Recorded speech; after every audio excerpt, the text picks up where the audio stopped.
front of me, nestled off the Blue Ridge Parkway near milepost 200. The road twists through those ancient mountains like a vein through a rock. It was my family's place, handed down from my grandfather who built it with his own hands back in the 50s, rough-hewn logs, a stone chimney that always smelled faintly of soot and pine resin, and windows that rattled in the slightest breeze.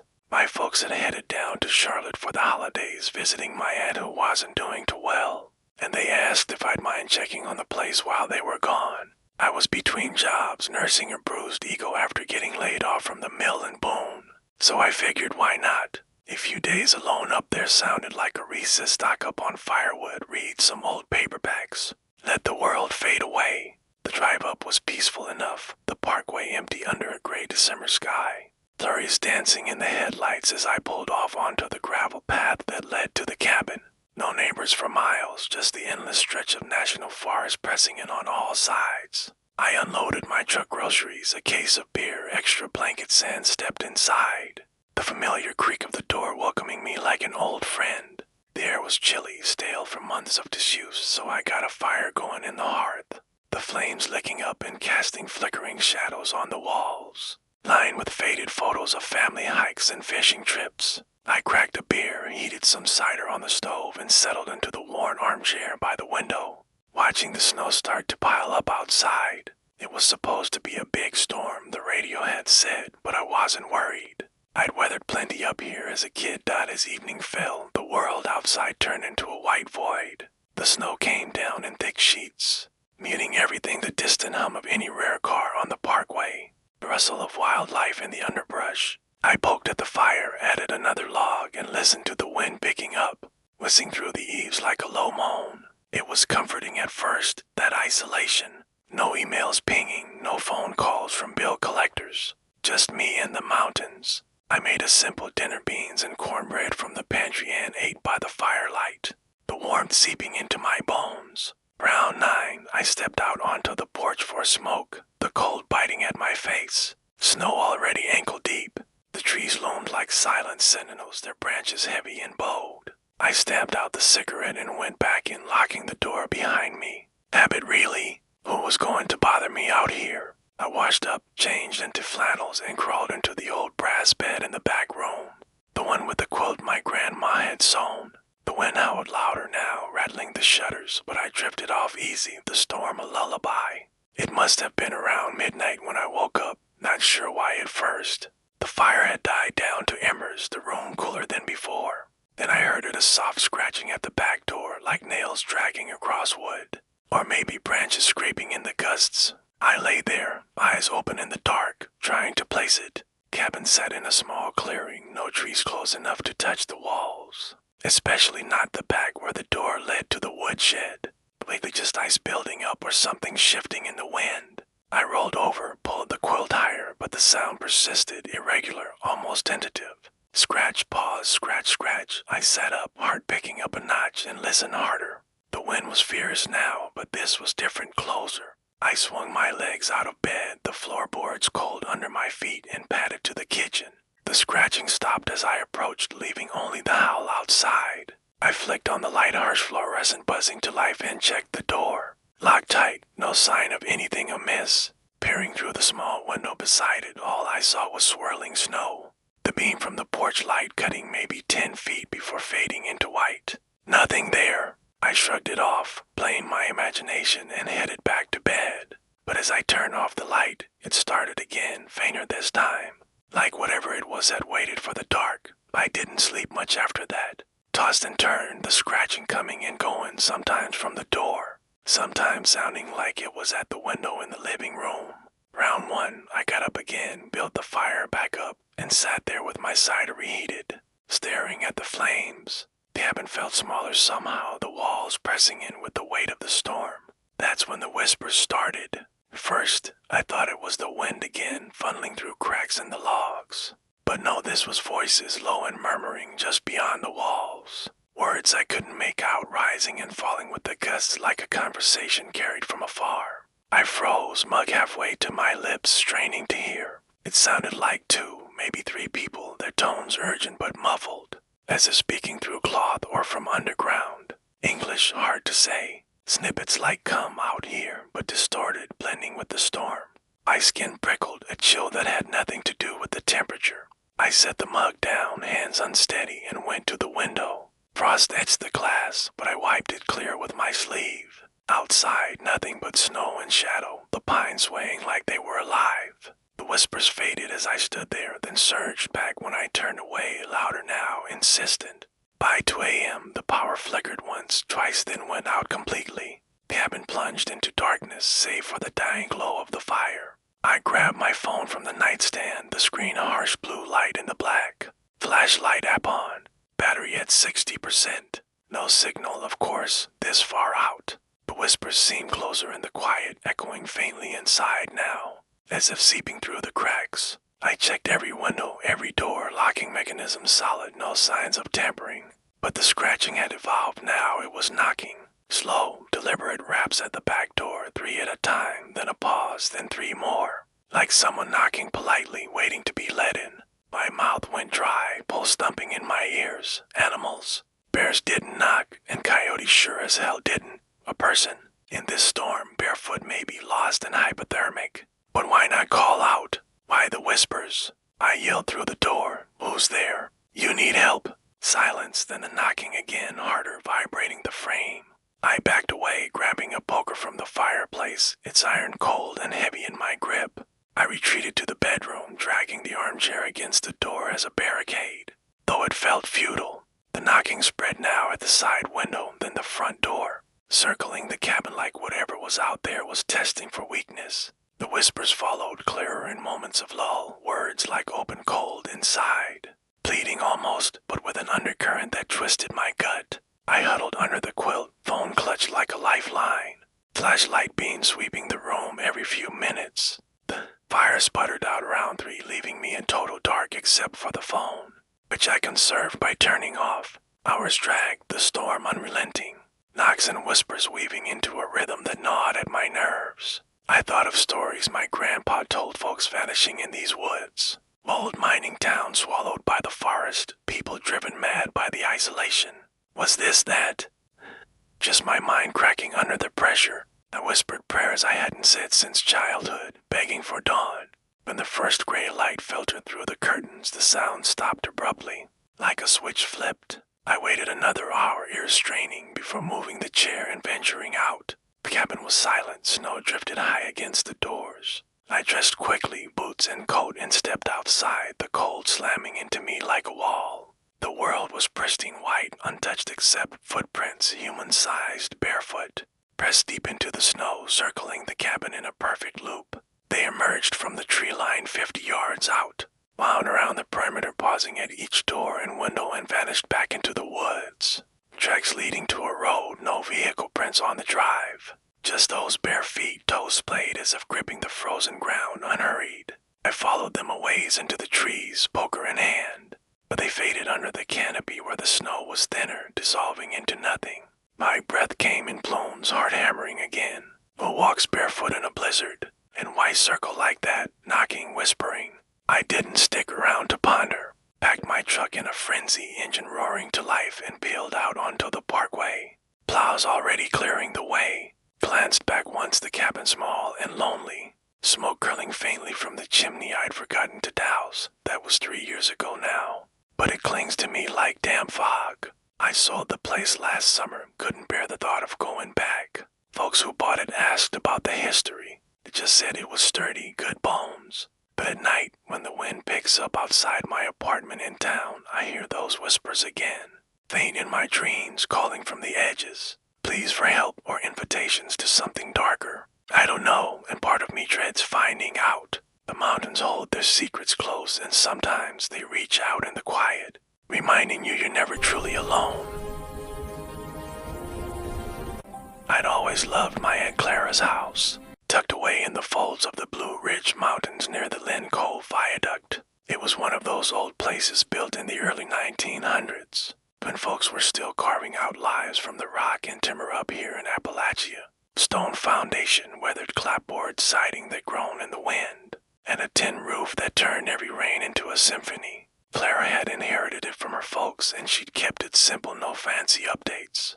just the basics to keep the damp out and the heat in. When she called me that October asking if I'd house sit while she visited cousins down in Georgia, I jumped at it. Finals were looming at the community college in Boone, and the noise from my roommates back in town was driving me nuts. "It's quiet up here," she said over the phone, her voice crackly from the spotty signal. "Just you and the mountains. Watch for leaks if it rains hard." I packed my textbooks, a duffel of clothes, and enough canned soup to last a week, figuring it'd be peaceful. The drive up the parkway was slick with fallen leaves, the viaduct arching over the valley like a giant's backbone, mist hanging low in the hollers below. I pulled into the gravel drive just as the sun dipped behind the ridges, turning the sky a bruised purple. Rain started pattering as I unlocked the door, that familiar musty smell hitting me damp would mix with old books and faint lavender from Clara's soaps. I flipped on the lights, bulbs humming softly as they warmed up. The living room was cozy with a sagging couch facing a stone fireplace, shelves crammed with knickknacks, porcelain figurines, yellowed photos of Ken long gone, and that big hallway mirror hanging opposite the stairs. It was an antique, Clara always said, with a gilded frame etched in vines, the glass wavy and spotted with age spots. I'd glanced in it as a kid during family visits, making faces to distort my reflection in the imperfections. Now, it just reflected the dim hall, the wooden stairs leading up to the bedrooms. I tossed my bag in the guest room, started a fire to chase the chill, and spread my books on the coffee table. Anatomy notes, wrist muscles, and bones staring back at me from diagrams. Brain picked up, drumming steady on the tin, lulling like white noise. I brewed some tea, herbal stuff Clara left in the cupboard, and settled in. No TV signal up here, no internet worth a damn, just a radio if I wanted company. But that was the point, solitude to focus. By 8, I'd made good progress, the fire crackling, rain a constant murmur. I got up to stretch, wandering to the kitchen for a snack, passing that mirror. That's when I first noticed it, a flicker in the corner of my eye, like a shadow shifting behind me. I turned quick, but the hall was empty, probably just the firelight playing tricks on the glass. I shook it off, grabbed some crackers, and went back to studying as night deepened. The house seemed to settle into itself, creaks popping from the beams like old joints protesting the cold. I'd hear the occasional drip from a gutter outside, but inside it was mostly quiet. Round 10, I took a break, pacing the living room to shake off the stiffness. Passing the mirror again, I caught another glimpse, something tall and still, just over my shoulder in the reflection. I whipped around, heart skipping, but nothing. The hall stretched empty, stairs dark at the top. "Hello," I muttered, feeling foolish. Maybe a draft moving a curtain upstairs, casting shadows. But there were no curtains in the hall. I stepped closer to the mirror, peering at my own face pale under the overhead light. Eyes tired from reading. The glass felt cool when I touched it, no smudges or anything odd. Headlights, maybe.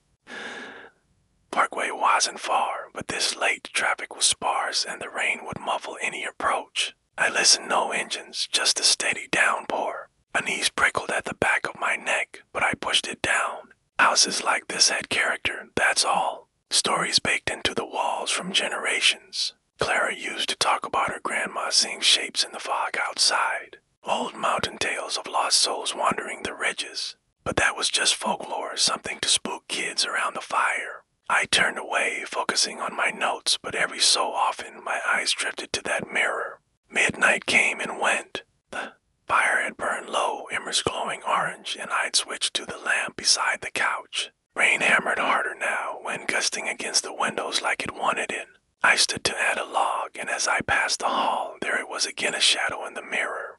Distinct this time, like a figure standing at the foot of the stairs, arms at its sides. Tall, broader than me, unmoving. I froze, staring into the glass, my reflection overlapping it somehow. It didn't match my posture. I was hunched from fatigue, but this thing stood straight, almost formal. I spun around empty hall, no one there. "What the hell?" I whispered, voice echoing slightly. My pulse thudded in my ears. I grabbed my phone, flashlight on, and shone it down the hall, up the stairs. Dust motes danced in the beam, but nothing else. The floorboards upstairs creaked then, a slow, deliberate sound, like weights shifting from one foot to another, pacing, back and forth, faint but unmistakable. Is someone up there? I called out louder than I meant, my voice cracking. Silence answered, thick and heavy. Maybe a raccoon or possum had slipped in through the attic vent. Clara had mentioned patching it last spring, but animals didn't pace like that, methodical, almost thoughtful. I hesitated at the stairs, light trembling in my hand. The mirror caught my eye again. The shadow was gone, just my scared face staring back.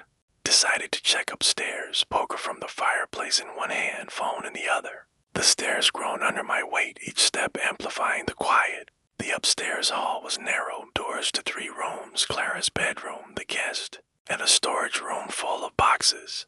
Pushed open each one, light sweeping corners, beds made, closets empty. No signs of critters or intruders.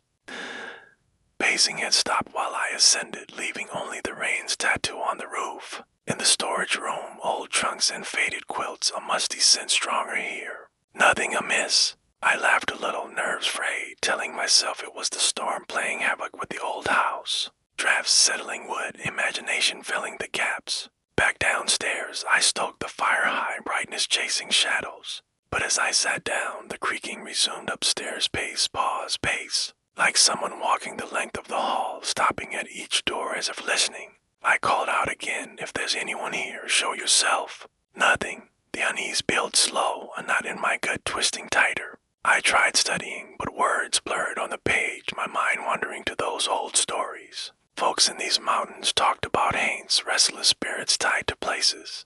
Echoes of lives cut short. Miners lost in collapses, wanderers frozen in blizzards. But I didn't believe in that. Still, alone here, with the rain isolating me from the world, doubt crept in, round to a .m. I gave up on books, brewing more tea to calm my nerves. The kitchen light buzzed faintly, casting a yellow glow. Passing the mirror on my way back, I avoided looking but couldn't help it a quick glance. And there was the shadow again, closer this time, right behind my reflection. As if breathing on my neck, I dropped the mug, hot tea splashing my feet, pain sharp but distant. Turned empty. Stop it, I muttered to myself, cleaning the spill with shaking hands. Pacing upstairs grew louder, sensing almost with my heartbeat. I sat rigid on the couch, poker across my lap, listening. The house felt alive, watchful. Wind rattled a loose shutter outside, but inside it was those creaks, deliberate. I thought about leaving, driving back to town, but the rain was a deluge now. Parkway likely slick and fogged.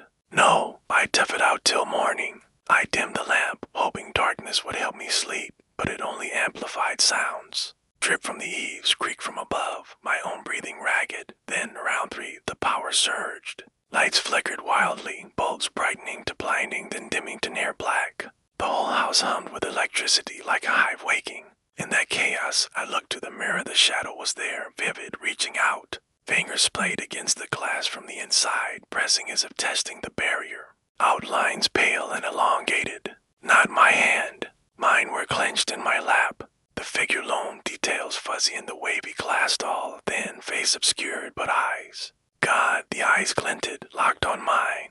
A low hum filled the air, or maybe it was my blood rushing. I bolted up, scrambling to the kitchen, yanking open a drawer for a knife cold steel in my grip. Something solid. Get out, I yelled, voice hoarse. The lights stabilized, surging back to normal. Rushed to the hall, knife raised, the mirror empty, just my wild-eyed reflection, blade trembling.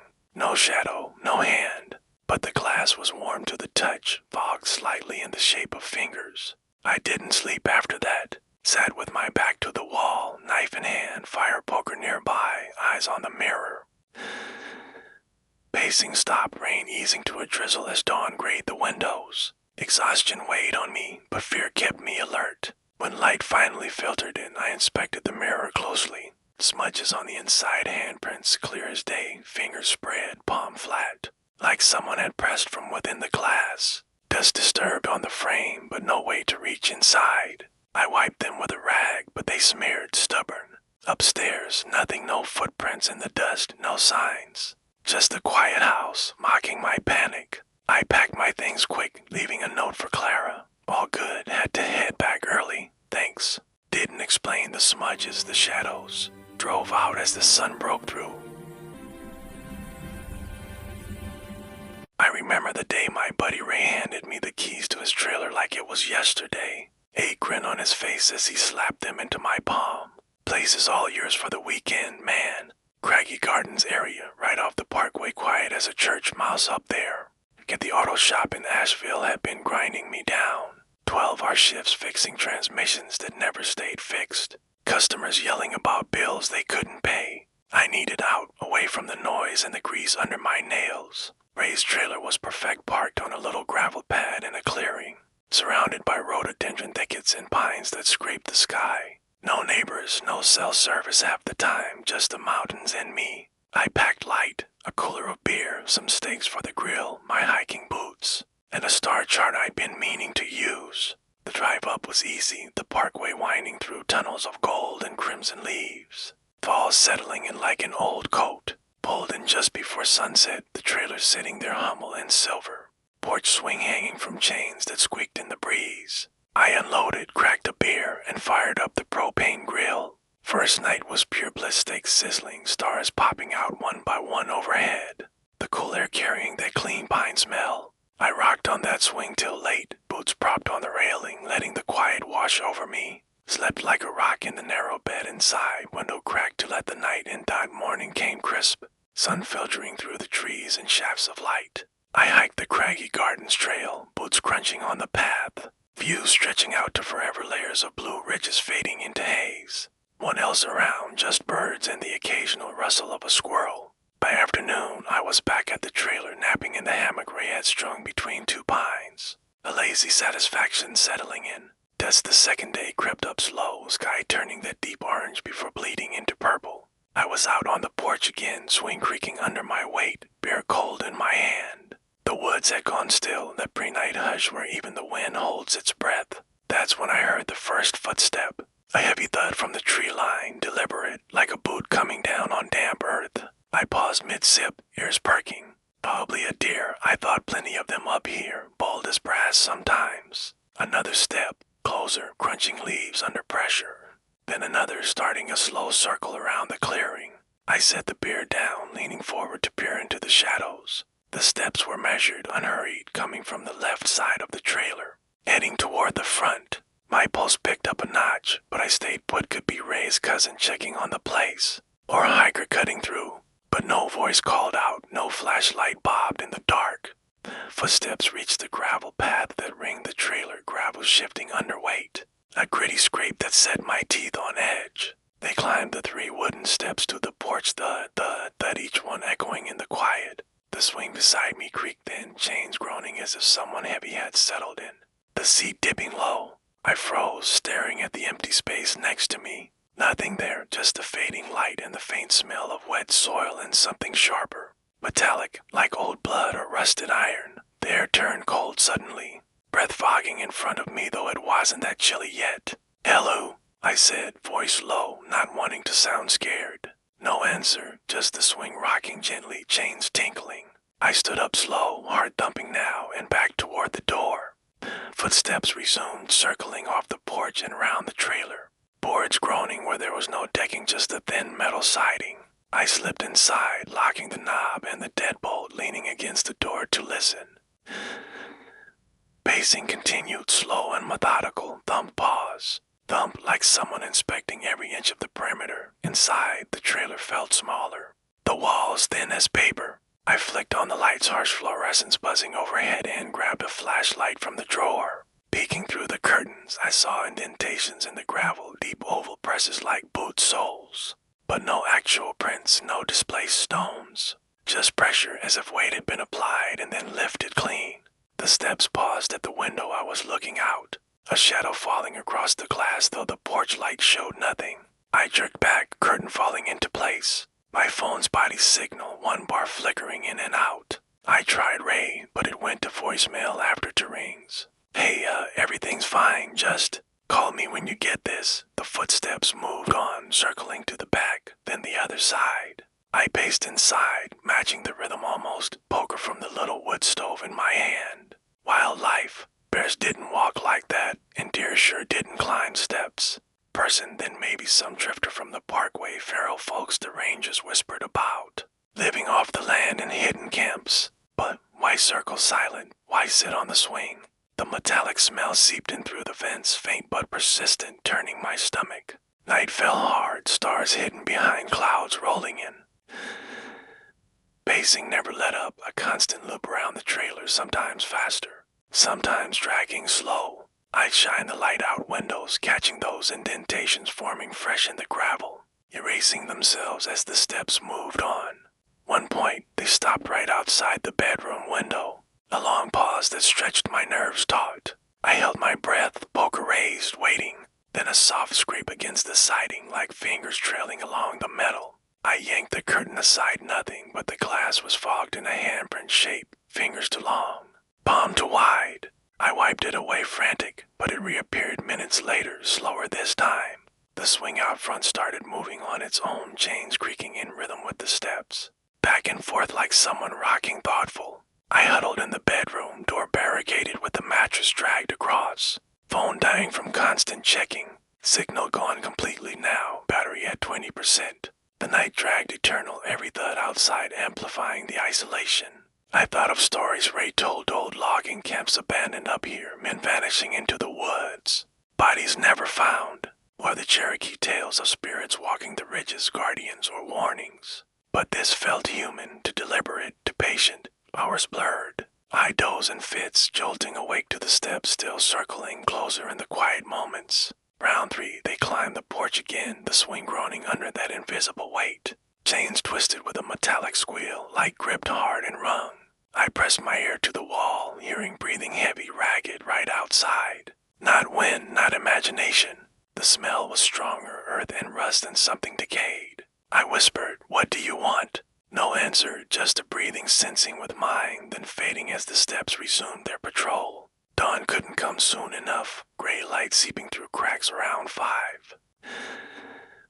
Pacing slowed, pauses longer, until it stopped altogether near the woods. Silence rushed in, deafening after the night-long rhythm. I waited another hour, muscles cramped, before venturing out. The air was crisp, too heavy on the grass. Gravel showed a trail of those indentations, circling tight, some overlapping like the walker had doubled back.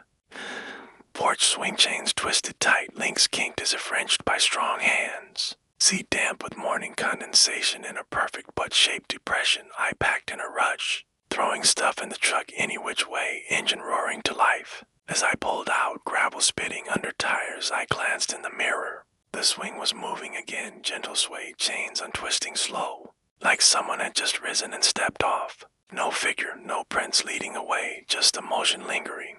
I floored it down the parkway, not stopping till boom, hands shaking on the wheel. Told Ray the trailer was fine, made up some excuse about work calling me back early. He noticed the twisted chains when he went up later, said maybe a bear, but I know better. That isolation up there isn't empty, it's occupied, watchful, pacing the edges of what we think is ours. Sometimes, on quiet nights in my apartment, I hear footsteps outside my window, slow and heavy, circling. I don't look anymore. Some things follow you down from the mountains, patient as the pines, waiting for the next time you're alone. The old farmhouse sat on a ridge just below Mount Mitchell, where the Blue Ridge Parkway crests at its highest point and the air thins enough to make your lungs work a little harder. My grandparents had lived there since before I was born, raising tobacco and chickens on the steep slopes. But age and illness had finally pulled them down to a retirement apartment in Marion. They asked me to stay a week, keep an eye on the place while Grandpa had tests at the hospital. I was glad for the excuse to get out of Charlotte. No rent due, no shift at the warehouse.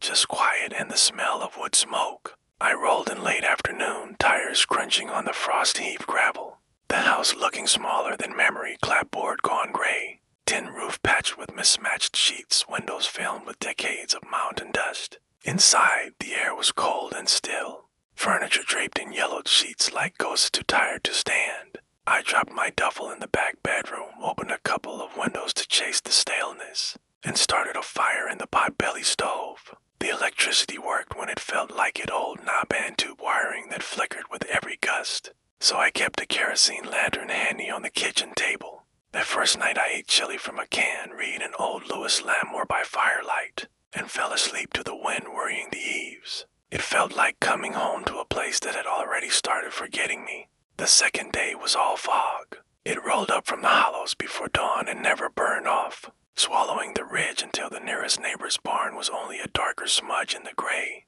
I walked the property anyway, boots sinking in wet leaves, checking the chicken coop long empty. The sagging fence line, the rusted truck axle half buried by the shed. The silence was thick, broken only by water dripping from the gutters and the occasional crow complaining from the hemlocks. By evening I was restless, the fog pressing against the windows like it wanted in. I made coffee on the propane camp stove, settled at the table with the lantern turned low. Opened a dog-eared paperback I'd found on the shelf, some 1970s true crime thing about disappearances in these mountains. Pages smelled of mildew and old cigarette smoke. Outside, the fog glowed faintly where the security light tried to push through, a weak halo that made the yard look underwater. I was halfway through a chapter about a lost hiker when the first knock came, soft, almost polite. 3 taps from beneath the floorboards. I froze, book half raised, listening. The house was old. Beams shifted, pipes knocked when the temperature dropped. I waited, nothing. I read another paragraph, then it came again, tap, tap, tap. From the direction of the basement door in the hallway. That door had always stuck. Grandpa used to wedge a butter knife under the knob to pry it open. When he went down for jars of beans or moonshine, it was painted the same institutional green as the kitchen walls, swollen with damp. The knob loose and wobbly. I told myself the sound was the foundation settling, water in the pipes, anything ordinary. But the knocks kept coming, irregular, like someone testing the wood from the other side. I set the book down, heart ticking faster, and walked to the door. The air in the hall felt cooler, heavier, carrying a faint whiff of wet stone and something sour. I put my ear to the panel, silence, then tap tap right where my cheek pressed. I jerked back, skin crawling. Hello, my voice sounded thin in the empty house. No answer, just the fog pressing the windows and the lantern flame guttering in a draft I couldn't feel. I laughed at myself, short and shaky, and went back to the table. But the knocks followed, fainter now, as if whoever or whatever was down there had moved deeper into the basement. Tapping on pipes or shelves, a slow exploration dot. By 10 o'clock the electricity gave up entirely. The bulb in the hall blinked twice and died, leaving only the lantern's yellow circle on the table. I trimmed the wick, turned it brighter, and tried to read, but the words blurred. The knocks had stopped, replaced by a new sound scraping, slow and deliberate, like fingernails dragging across concrete. It came from below, rhythmic, pausing, then starting again. I pictured the basement in my mind. Dirt floor in the older section, cinder block walls added in the 60s, shelves of dusty canning jars, Grandpa's tools hanging on pegboard, nothing down there to scrape except the floor itself. I stood, lantern in one hand, the butter knife from the kitchen drawer in the other, and approached the door again. The scraping stopped the moment my shadow fell across the threshold. I waited, breath shallow, then wedged the knife under the knob and pulled. The door resisted, swollen wood groaning, then gave with a damp pop.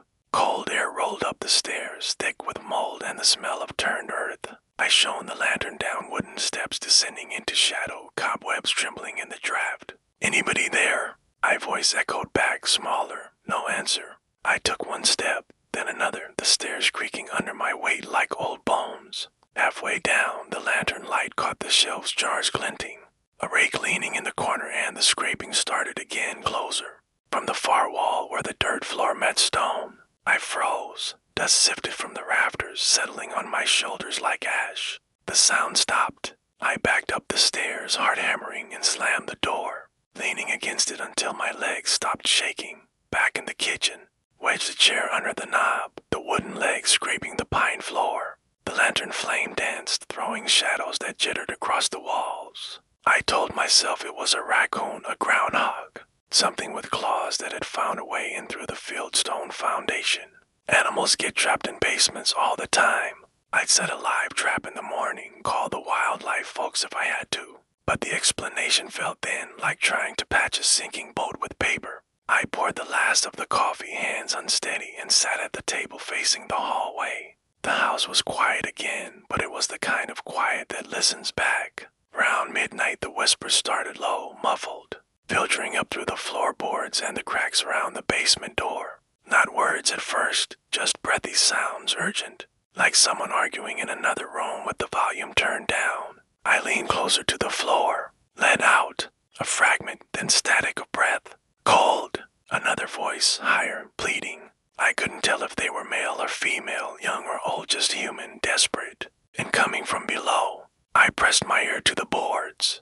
The whispers rose and fell, overlapping a conversation I wasn't meant to hear. My skin prickled. The hair on my arm stood up. I backed away, chair legs screeching, and dragged the heavy oak buffet from the dining room across the hall, shoving it against the door. The wood scraped deep grooves in the floor, but it held. I didn't sleep. I sat in the rocker by the stove, lantern between my feet, a claw hammer from Grandpa's toolbox across my lap. The whispers continued, sometimes fading to nothing, then surging back clearer, as if whatever was down there knew I was listening. Once, I thought I heard my name, soft questioning, the way my grandmother used to call me in from playing when supper was ready. I squeezed my eyes shut, told myself it was memory playing tricks. The fog outside never lifted. It pressed thicker, turning the windows opaque. Every so often the basement door rattled in its frame, a gentle push from the other side. Testing the buffet's weight, I'd grip the hammer tighter, knuckles white, and wait for the next sound.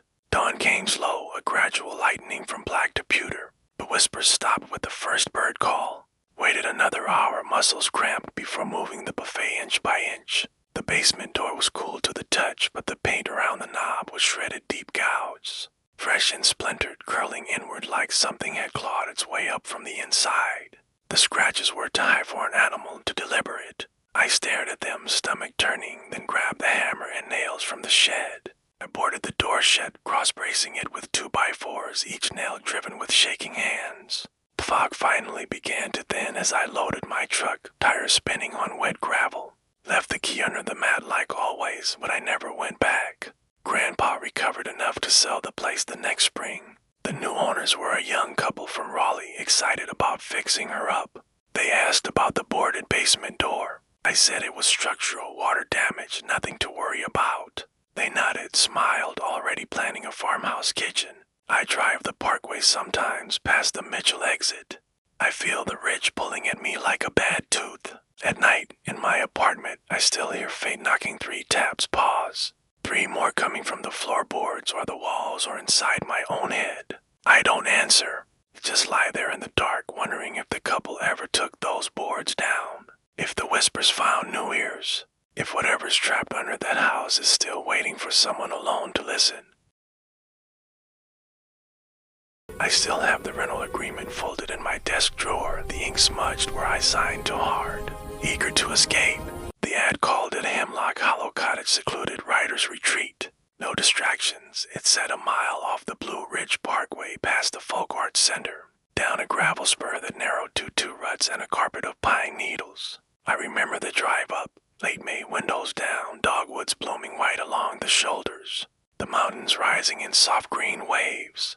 My friends in Asheville thought I was nuts. You'll be bored in 12 hours, they said, or eaten by a bear. I laughed, told them I needed the quiet to finish the novel that had been choking me for 2 years. Truth was, the city had started to feel like a fist closing around my throat, sirens at 3 a.m.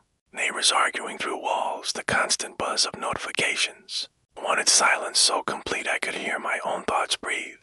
The cottage was smaller than the photo suggested. 1 room with a kitchenette, bath the size of a phone booth, and a loft bedroom under the eaves. Cedar shingles, a stone chimney, a porch barely wide enough for the single Adirondack chair. The owner, a retired park ranger named Walt, met me with a key on a leather cord and a warning about the well pump.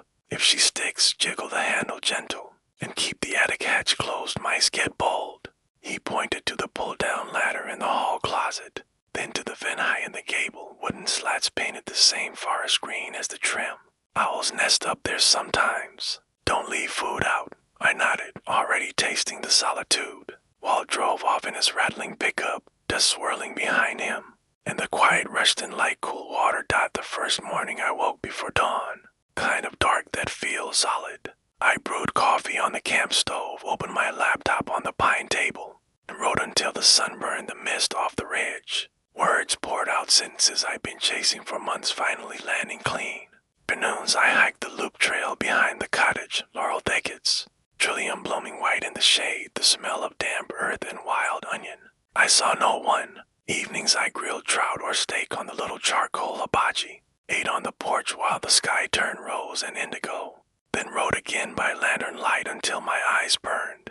The attic vent was just a dark rectangle above the bedroom door. I never gave it a thought. Day 3 brought humidity. The air turned thick, the kind that makes your shirt cling before you've taken 10 steps. Thunder growled far off but never arrived, just heat lightning flickering on the horizon. I spent the morning revising, windows open, cicadas sawing in the trees. By late afternoon, the sky had gone the color of a healing bruise. I decided to cook inside pasta, jar sauce, a beer cracked open to cut the stickiness. The kitchen faced the bedroom. Through the open door, I could see the attic vent, a black slit against the white plaster. I was stirring when the light caught something too small glance, low and steady, staring down through the slats. I froze, spoon dripping red. The glints didn't blink. They tracked me as I moved to the sink, then to the fridge.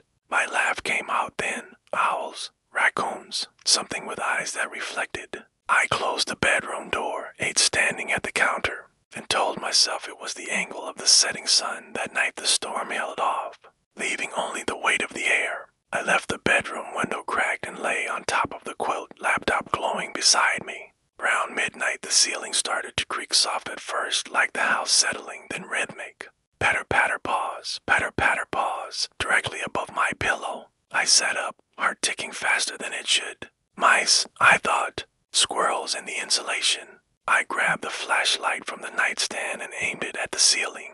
Dust motes drifted in the beam, but the footsteps kept going light and quick, crossing the length of the room and back. They stopped when the light hit the attic hatch in the hallway. I waited, breath shallow, nothing. I lay down again, but sleep wouldn't come. Every few minutes the pattering resumed, always overhead, always pausing when I moved. By to a .m. I was irritated more than scared. I dragged the aluminum stepladder from the closet, unfolded it under the hatch, and climbed. The rungs creaked worse than the ceiling.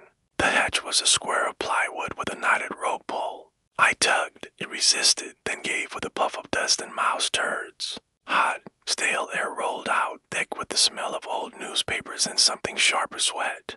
Maybe, or animal musk. I shone the light up. The attic was low, barely 3 feet at the peak, insulation pink and matted between rafters. Boxes lined one wall, Christmas decorations, a cracked mirror, a child's rocking horse coated in gray. The floorboards were bare pine, scuffed and dark with age. No animals that I could see. No droppings, no nests. Just those footprints in the dust, small, bare, toes splayed wide, leading from the vent to the center of the space and back. I followed them with the light. They stopped at the edge of the insulation, then started again on the other side, as if whatever made them had leaped the gap.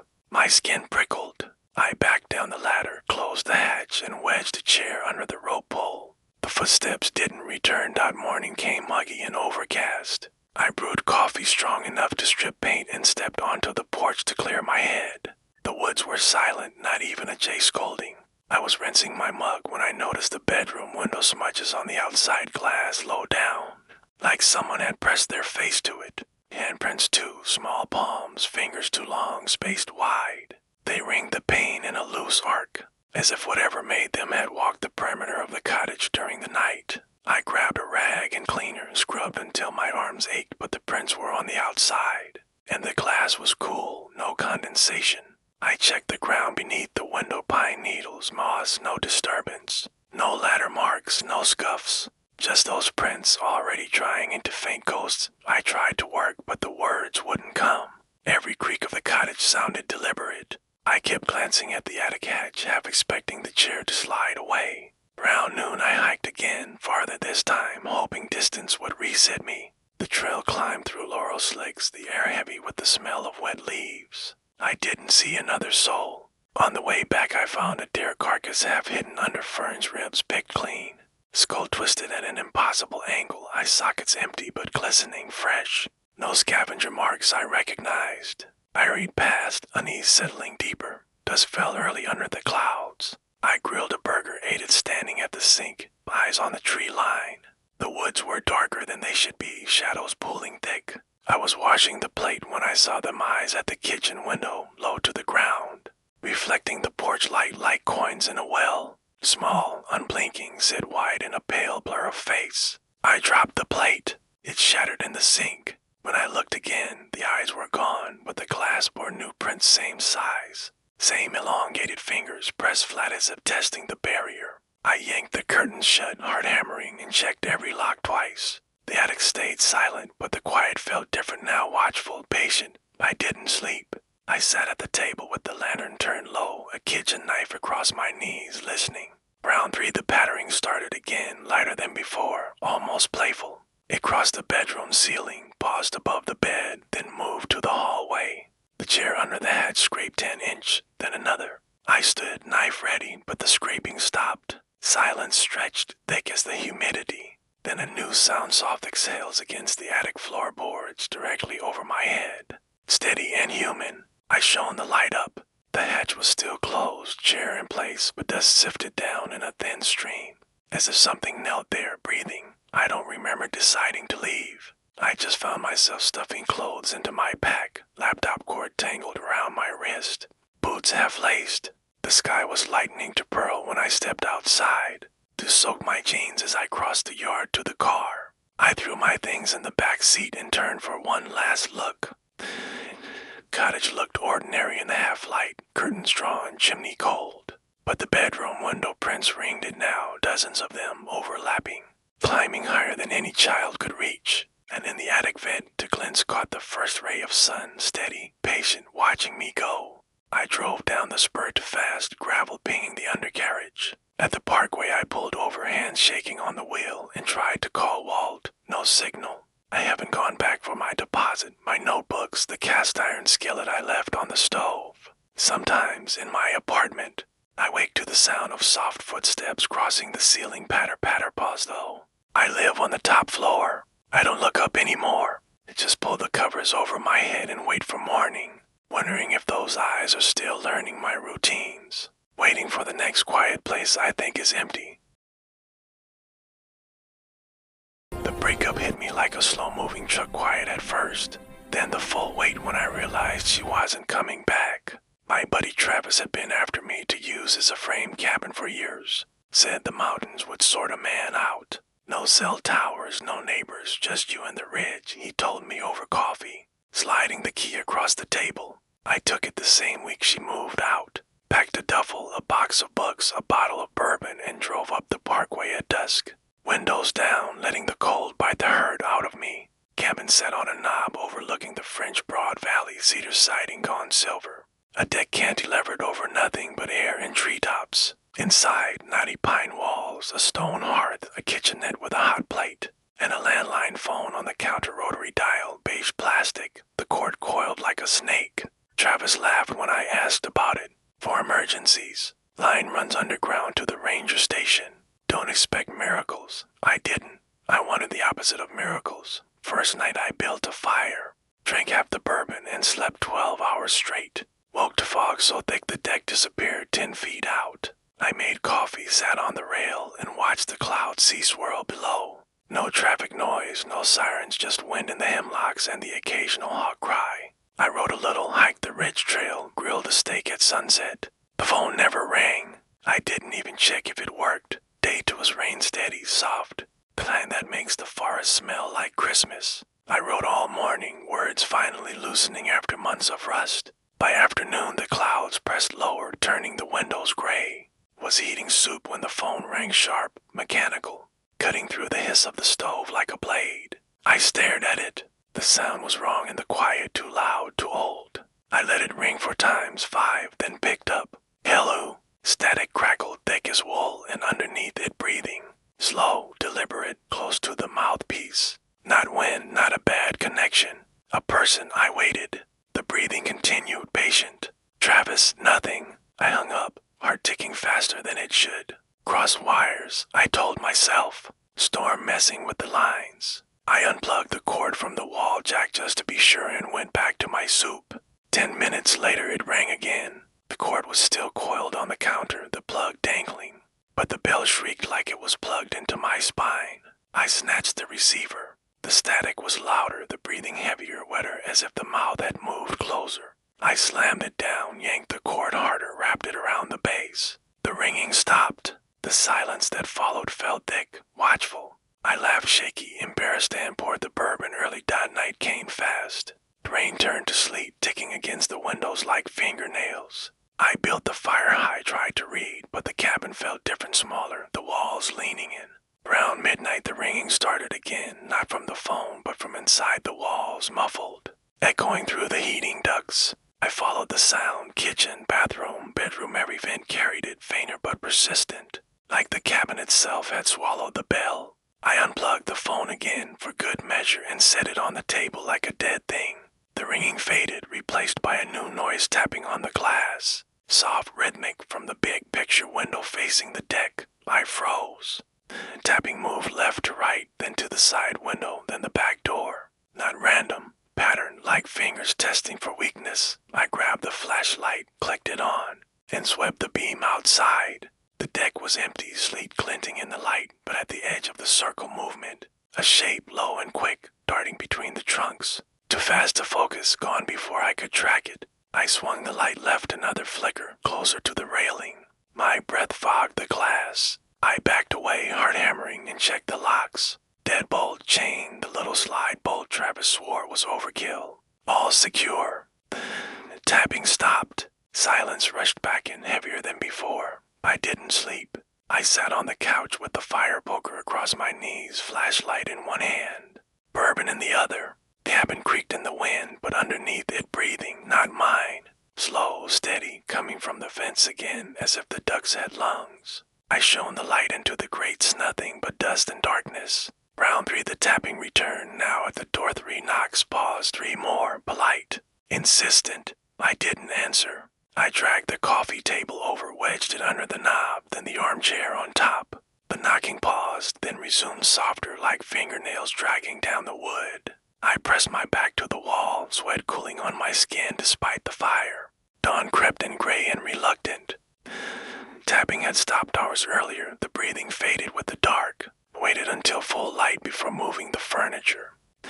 Phone sat on the counter, cord still unplugged, receiver off the hook. But the little window on the base the caller ID Travis had added as a joke showed a log. 14 missed calls, all from my own number, timestamps stretching from midnight to 4. I stared at it, stomach turning. The cord was coiled neat, the plug clean. No way it had rung. No way. I packed in a day's clothes stuffed any which way, laptop cord tangled. Bourbon left half full. The sleet had stopped. The forest dripped, steam rising from the wet leaves. I locked the door, pocketed the key, and walked to my truck. The deck boards were wet but unmarked, no footprints, no scratches. Just the phone inside, silent now, waiting. I drove down the spur to fast, gravel spitting, and didn't look back until I hit the parkway. In the rear view the cabin looked small, ordinary, swallowed by the trees. I gave Travis the key the next week, told him the place was great. Made up a story about deadlines calling me home. He asked about the phone. I said it never rang. Some nights my cell buzzes, no caller ID, just static and that same breathing, patient, close. I don't answer. I just unplug the charger, pull the battery, and wait for morning, wondering if the cabin taught something how to follow, or if it only woke what was already listening. My cousin Lena had been trying to get me up to her vacation house for years, said the mountains would fix whatever ailed me. When she flew to Spain for a month-long teaching gig, she left the keys in my hand like a dare. Graveyard Fields is right out back, she wrote in the note taped to the fridge. Hike right, heel. Just don't let the raccoons in. The house sat on a wooded bench above the parkway, cedar and stone. Built in the 70s by some doctor who wanted a retreat from Knoxville. 2 stories, 3 bedrooms. A wraparound deck that hung over the drop-off like it was daring the valley to look up. I arrived in late June, the air already thick with summer, fireflies blinking on before full dark. I carried in groceries, a stack of notebooks, and the quiet hope that distance could cauterize a heart still bleeding from a divorce I hadn't seen coming.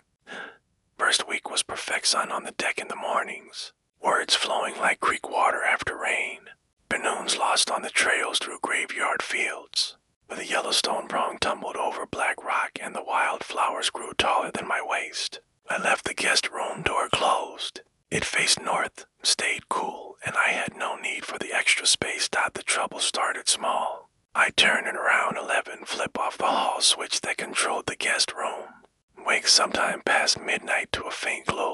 under the door, not steady pulsing, slow, like a heartbeat with arrhythmia. I'd pad down the hall in socks, push the door open, and find the overhead bulb flickering.